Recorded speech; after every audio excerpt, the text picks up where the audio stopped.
What's up guys, I'm Cooper, part owner in OC Gaming, and today we're going to be fixing sticky buttons on a PlayStation 4 controller.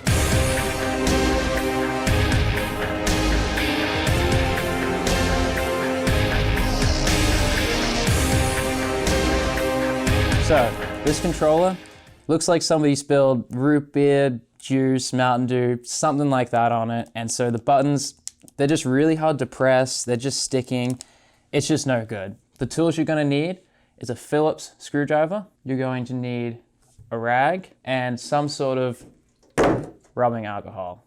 All right, so the first thing you're going to need to do, flip your controller over, and there's going to be 4 Phillips screws on the back of the controller. 1, 2, 3, 4. So go ahead and take those out. All right, now that your 4 screws are out, flip your controller over. And actually, one thing I would like to mention, so the PS4 controllers, the models change pretty frequently. A lot of them are very similar, and this video could help you. But for this one in particular, this model is a CT1, which you can see right here. It ends in those 3 digits. So this is for this specific controller. If you have a different one, it may still work, it may still help. Feel free to watch the rest of this video. All right, so now we're going to take it apart. So what I like to do here is grab 2 of your fingers, your thumb and 1 of your pointer fingers, grab onto the front of the shell, and then with your backhand, grab the back, and you just kind of pry it until you see it pop like that. And do it to both sides. There we go. And so that one almost sounded like it was going to break it, but don't worry about it. It's all good.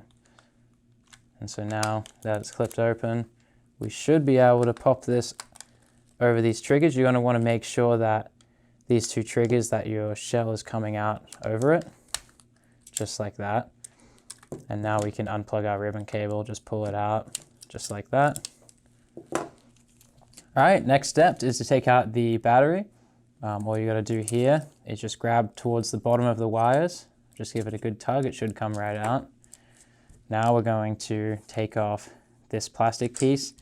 There's 2 clips right on the edges right here. I usually like to slip my screwdriver just kind of down the side, just give it a little pop, just like that. And then another one on the other side. Oh, come on. There we go. Sometimes they're a little hard to get off. This is an old controller, so it's probably just a little dirty. So next up, we got a screw right here. This is also with your Phillips screwdriver. Go ahead and undo that. All right. Now we got another ribbon cable up top here. You're going to use your fingernail to pop this little piece, pull it towards you, and so you see now it's popping up, and then you can pull the ribbon cable out just like that. And so now your circuit board and everything else can just come right out. Just give it a little bit of a, just move it around a little bit. It is a little dirty, it's grabbing onto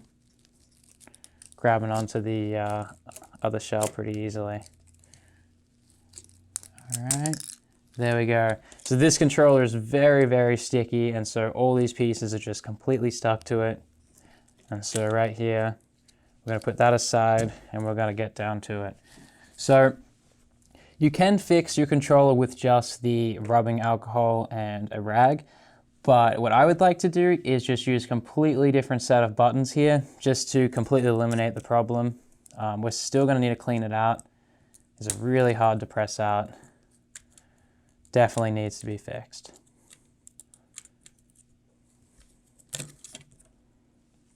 Make sure you don't lose any of your pads. All these things will just come right out. They're just really, really easy. Just like that. Okay, and so what we're going to want to do next is, so we're going to be keeping this black shell, so we're going to want to clean out some of these buttons. All right, guys, now that we've got our buttons out, it's time to clean out the insides of the controller. We're going to be using our black shell still. We will be putting in chrome red buttons with it. But we're going to want to make sure we clean this out first, make sure it's ready for the replacements. And so we're going to take our rubbing alcohol. Just get your rag, just a little damp. It doesn't have to be too wet, but just a little bit. And so now we're just going to want to try and clean out the insides of this controller. Just kind of stick it through the holes, move it around a little bit. And it should clean it up pretty quickly. Depends on how bad your controller is. But this should fix all sticky button issues. Front side and back side. Just kind of cleaning it up, making it look better. All right, so I'm just gonna take a look, make sure I don't see any sticky stains or anything. It all looks good. So it's time to move on and put our buttons in. All right, so all of your buttons will start off with the ABXY. Not sure what they are for PS4 in all honesty, but so all of them will have little prongs. They should slip right in, just like that. Generally the big side goes towards the center. That's just a quick tip just to speed up your time. But they all should fit in just like that. Now we're gonna take our button pads, put it right back over the top of it. And then there's gonna be 4 little corners. You're just gonna wanna give a little bit of pressure and a plastic piece should slip right through it, lock it down. We're gonna do the same for the D-pad. 4 pieces again, just like that.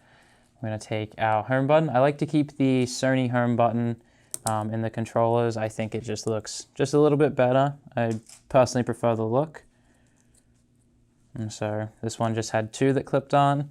Now we'll take our select pad and it'll go in just like that. And then we got our share and options buttons, and then we're done. All right, there we go. And so with this specific controller, I'm actually going to change out a little more to it, these bumpers and triggers. And so I'll show you guys how to do that right now. So these just pop off, just little clips, very, very easy. This bumpers, they pull directly off, just like that.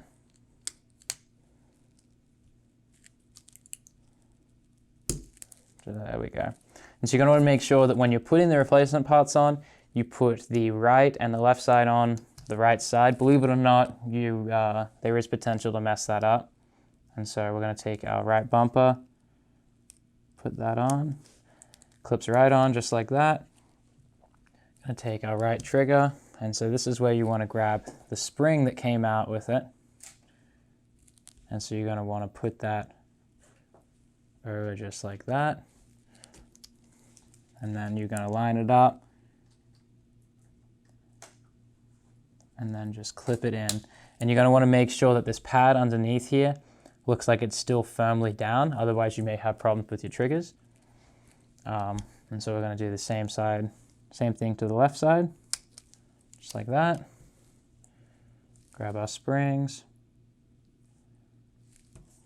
Again, just be careful lining up your triggers, making sure to not move the silicone pads, just like that. All right, and so now we're going to change out our analog sticks. And so we have these really nice aluminum red analog sticks right here. And so we're going to put these on. There's a certain way you got to put them on. There's a kind of like an oval shape on the back. And you just got to kind of line it up with the analog stick, give it a bit of pressure, and it should slip on just like that. And do that for both sides. Line it up and give it a bit of pressure, and there we go.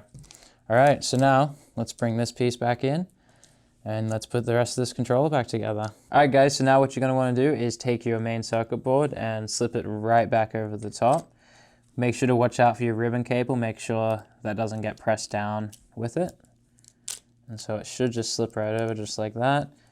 So now we're gonna get our ribbon cable again. We're gonna make sure this little piece with your nail, just flick it up, just like how we got it off. And so you're gonna wanna grab the back here, line it up, and then give it a bit of pressure to slip it back in. And then once you got it there, you're gonna wanna grab this plastic piece and just clip it back down over the top, just like that. And so now we're gonna put our screws back in, our middle screw at least.